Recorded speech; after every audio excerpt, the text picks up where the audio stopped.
Thank you.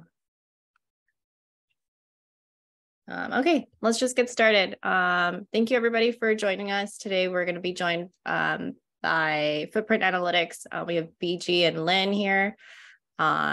Just wanted to say thank you guys for working on this with us, and I'm super excited to go through the workshop. BG, I'm going to let you take over. I'll turn off my video in respect to your presentation. All right, thanks a lot, Slee, for the introduction. Hello, everyone.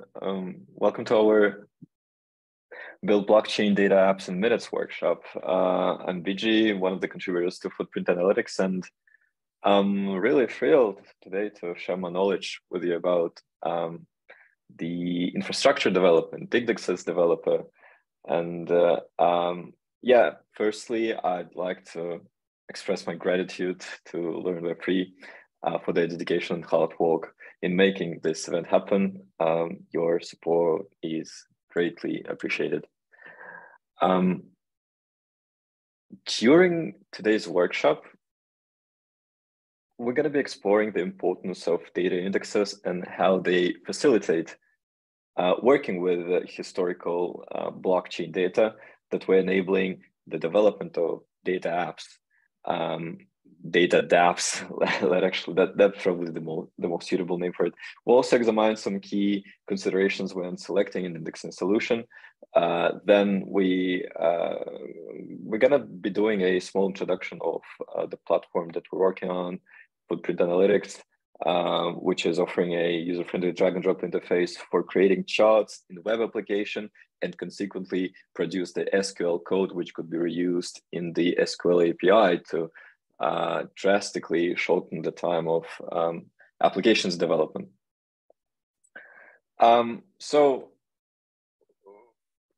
what are the cases for indexes? Blockchain networks store all the transactions that have ever occurred in the network, creating a massive amount of data. And accessing and querying this data may be a challenge as it requires specialized tools and expertise. So that's where indexes come in. And the graph is probably the most popular example. So the indexes help developers access and query historical data on blockchain. They allow builders to retrieve data from the blockchain without having to manage your own full node or like any node. Additionally, once the data is indexed, the indexes provide the developers different search tools or an ability to create the custom data models to suit the specific needs. And yeah, usually indexes have the following features. You can see them on the slides. Well, first of all, indexes create the indexes of historical blockchain data. Then indexes provide tools for querying this index data. Then you can customize the indexes so that you are getting your custom data models. You can also, indexes usually designed to scale with the growth of blockchain networks. It depends on the implementation, but the majority of indexers now support the vast amount of data to work with due to, for instance, like centralized implementation or decentralized in any cases. In some cases, by creating indexes of historical data, indexes can significantly reduce the time required to search and retrieve the information. And finally, the accuracy. Indexes are designed to ensure the accuracy and the integrity of data. So to work with historical blockchain data, we understood that index is required. And you're basically going to be having two options available. Either develop an indexer yourself from scratch or using a SDK, or opt for a third-party API solution. So on the one hand, developing your own indexer can give you a more control over the indexing processes and the resulting data. On the other hand, using third-party indexer can save a lot of time and effort. Well, in the end, whether to opt for a third-party indexer or develop your own solutions depend on your individual needs and requirements and available resources. However, if a third-party solution can meet all your requirements, it may be a straightforward approach compared to building an indexer from scratch. And this is what we're doing at Footprint. I have a prior hands-on experience in constructing infrastructure for a one of the cross-chain wallets that was compatible like with numerous networks. So each network has a unique requirements, resulting in the indexer needing to handle like diverse sets of data and having like different ETL process for each one. And as on the slides, you can see the accompanying GIF that showcase this repo branches. And as you can see, it's very messy. And it was just taken in the beginning of the project. So what I'm trying to say is that sometimes building a indexer for your specific case would be a very, very, very hard solution. So yeah, before I move on to the next chapter, maybe we have any questions for the first part.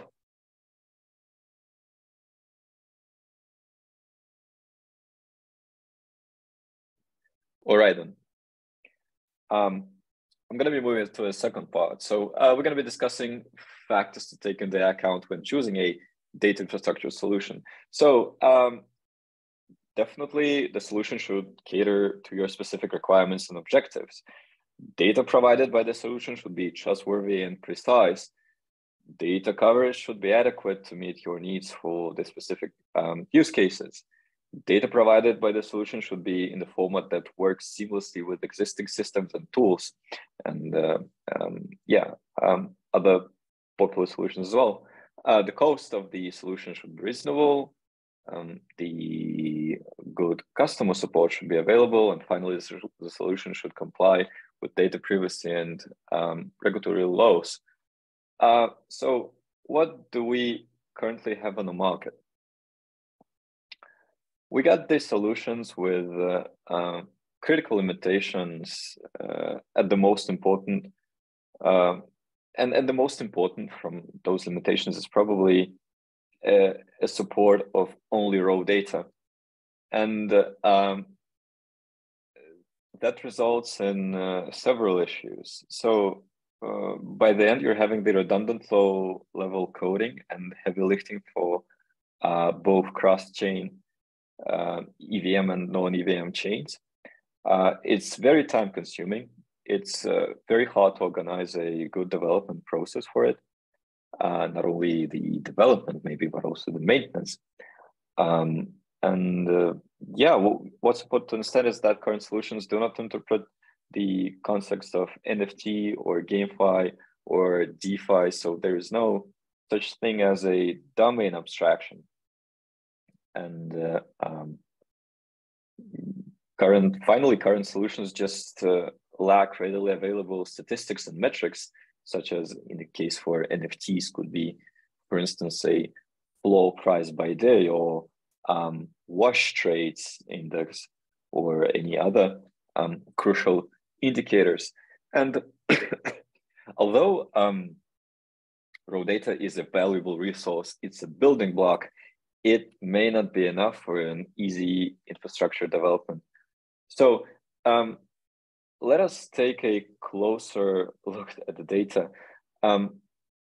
Just one of the primary challenges in the blockchain ecosystem is the heterogeneity of different blockchains, each with their unique features or even architecture. So for example, Ethereum or any EVM compatible chain has ERC 721 standard for NFTs, while Polkadot has completely different standards. And despite this diversity, an efficient tool should be able to effortlessly merge this same entities, in our case, NFT transactions, within a unified entity. So this entity could be stored in the table named NFT transactions, similar to how it's done in the traditional databases. So that's where our tool comes in. Maybe there are any questions for the previous part before I move on.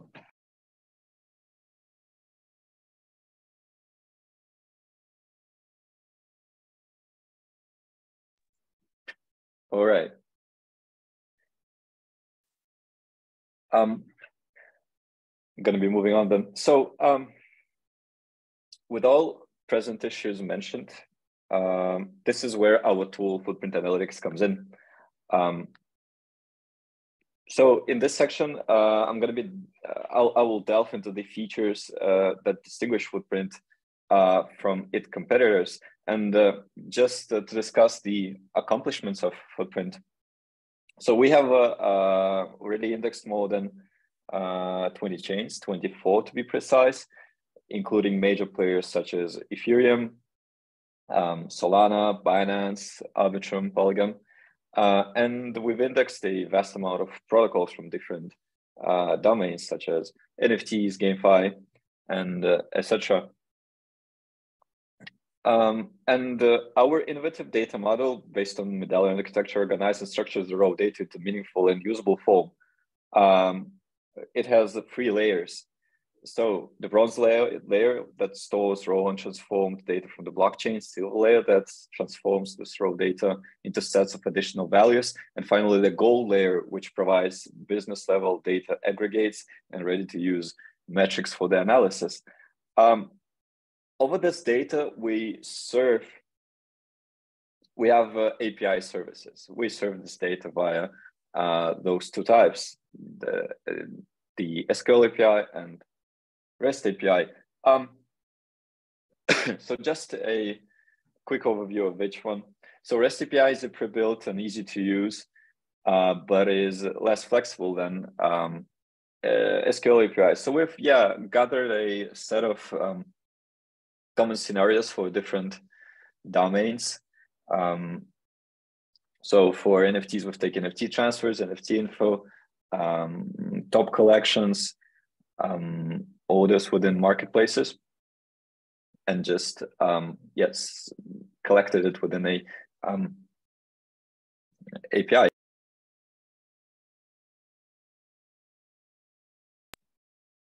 By the way, all the APIs are accessible via this link at docs.footprint.network, where we have all our official documentation. Once you are here, you can press API reference button and switch to this tab, and you'll see both REST API and SQL API on the left-hand side. So let me please come back. So it's very simple to use. You have, in case of REST API, you have a specific set of common scenarios where you can select the parameters for different endpoints. There may be different parameters. So for the one that you're seeing on the screen, you can select the chain, you can paste the address as well, and make some time boundaries. Whereas the SQL API it's my personal favorite one. It's more complex, but it offers a great flexibility. So when we were designing Footprint, we really tried to onboard this ecosystem approach. So you can simply go on the website, build a chart with zero code query constructor, and consequently reuse the SQL that is used for this chart within our SQL API. And this is something that I'm going to be showing you right now. So maybe there are any questions until now. Oh yeah, I see some messages in chat. If you have any questions, what does it take to add another chain? Well, not much. So you really have to leave a addition request for us.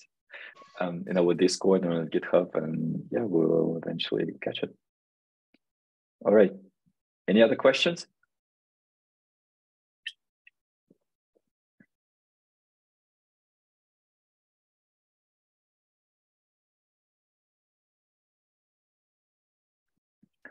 So, okay, it's a demo time, and yeah, I'm gonna be showing you how SQL API works, as it's again my personal favorite one from this too. It is very flexible. So, I'm gonna be trying to build a graph chart, a money flow chart, and I'll try to get the recent transaction directions of Vitalik. So for that, first of all, I'm going to be needing a Vitalik's official Ethereum address, which he has the unstoppable the domain connected to. After that, yeah, just a short overview of what you're looking at right now. This is a footprint.network. This is the official website for the web application, which has this zero code drag and drop interface. Yeah, once you're here, you'll have to sign up. And only after sign up, you'll be able to start the creation of the charts. And I'm going to be creating this chart just now. So in order to start the creation, you should press the create button. You're going to be having two options, a new chart and SQL query. The difference is just new chart is a zero code chart creation, whereas SQL query is gives you an ability to write SQL or migrate it from other SQL-based Web3 analytical platforms. So for the simplicity, I'm going to be using the drag and drop interface. On the left-hand side, you can see the list of the tables that we support. In our example, I'm interested in Ethereum token transfers from Vitalik. So the name of the table is pretty self-explanatory, but of course, you're going to be needing different tables for different cases, for different questions. So I'm going to be selecting it. Once the data is previewed, I'll be able to start the creation of the chart. So I really encourage you to press the advanced button because it's like gives you a all-in-one query constructor view, which is to be honest, not really advanced to use. So we're really thinking of actually renaming this button to a different name, but it's another story. Though when I've picked this, when I've pressed this button, I'm currently ready to create a chart. So the first thing that I have to do is probably filter to the transactions that are executed from Vitalik's addresses. So for that, I press the filter button, then I select from address, and then I paste Vitalik's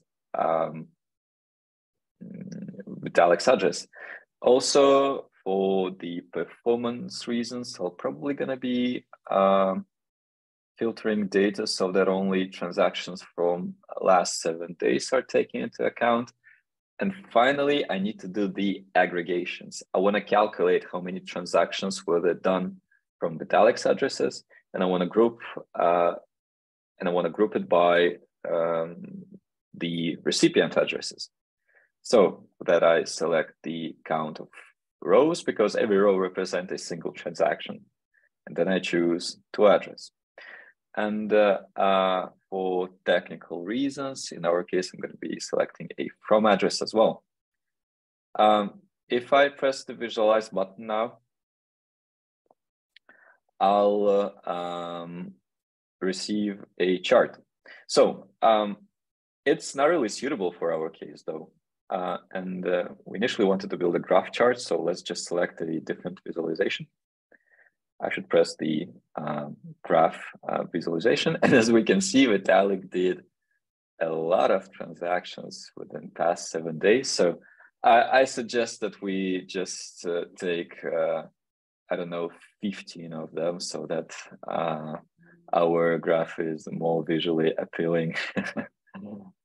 Oh yeah, here we go. So yeah, I think it's better now. All right, so once we've selected this visualization, we should link the parameters to the visual to the visual parameters of the chart. So from the source field, we're going to be selecting a to address.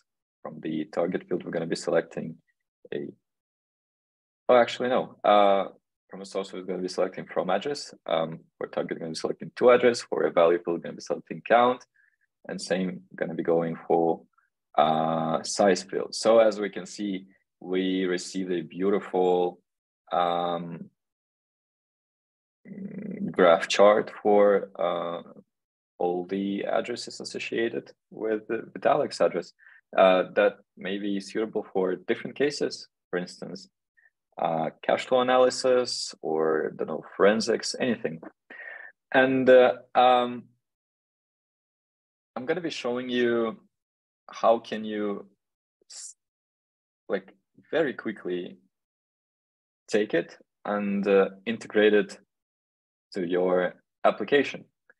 So as already said, our database is relational, which means that it supports SQL, and this beautiful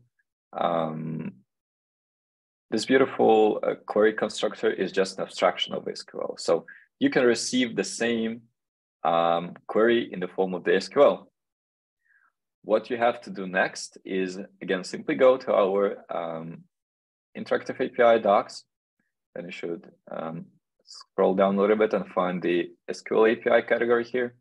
Once you press, you're going to be seeing the interface that will enable you to query our database. So if you simply include the query from the chart that I've just built and put it here. By the way, you also have to provide an API key for the authorization. You're going to be having your unique one, but in order to receive it, you have to access footprint.network domain. Then, of course, you'll have to sign up first. Once you've signed up, you can press the account settings button. And then you select the developer tab. And here you receive your API key, which will help you to pass the authorization. So once you paste the API key here, you can press try it and see that you get the same data result that you've just received within the web application, but of course not in the form of the beautiful visualization, but a raw data instead. So once you have a chart built in the web application, you can validate whether it fits the requirement. You can verify that it's correct, and then you can be sure to simply like copy paste this SQL code to get the same via an API to build your visualizations or like your applications on top of our data. So that's about the demo part. Are we having any questions on it?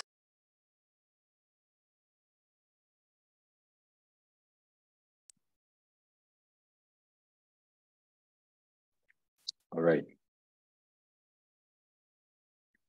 I'm gonna be. Yeah, I also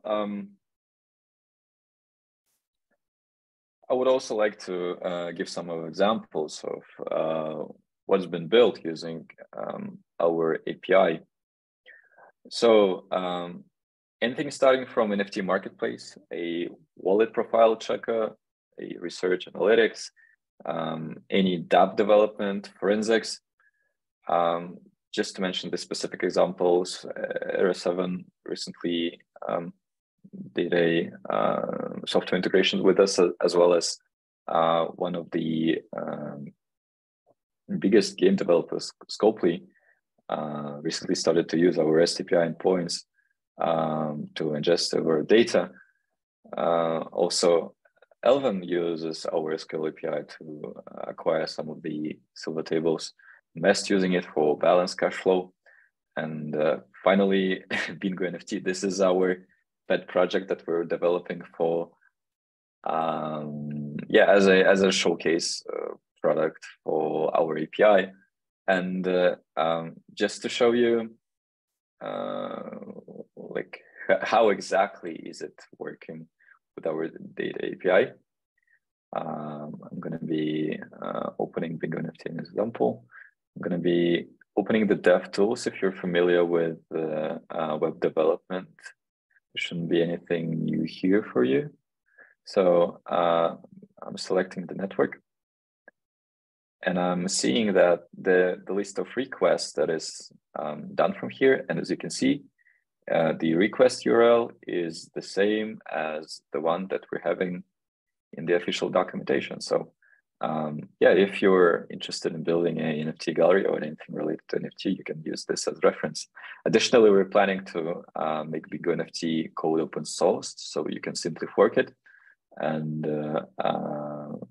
improve it, make it more feature rich. All right, so I think it's time for a Q&A. I really encourage you guys to sign up in Footprint Analytics via the link that you're seeing on the slides. I'm going to be copying it to the chat so that it's easier for you to follow up. And yeah, I'm open to answer any questions.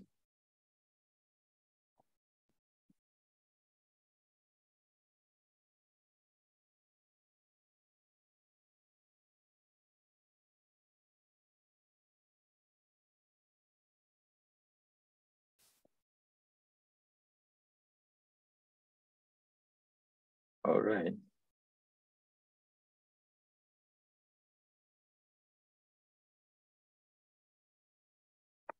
So Soleil, do we have any questions? I think somebody just responded to Lynn's question about, do you mean to decode a new chain? Said yes, so add a 25 E chain to the list, for example. Was wondering how much time and effort is involved in that. I think you answered the question. So did you want us to direct any of our students to maybe like the Footprint Discord, or where should people kind of go from here? Exactly, yeah. I would say that the majority of our community is in Discord, so you can scan this QR code to get to our Discord. Awesome. Yeah.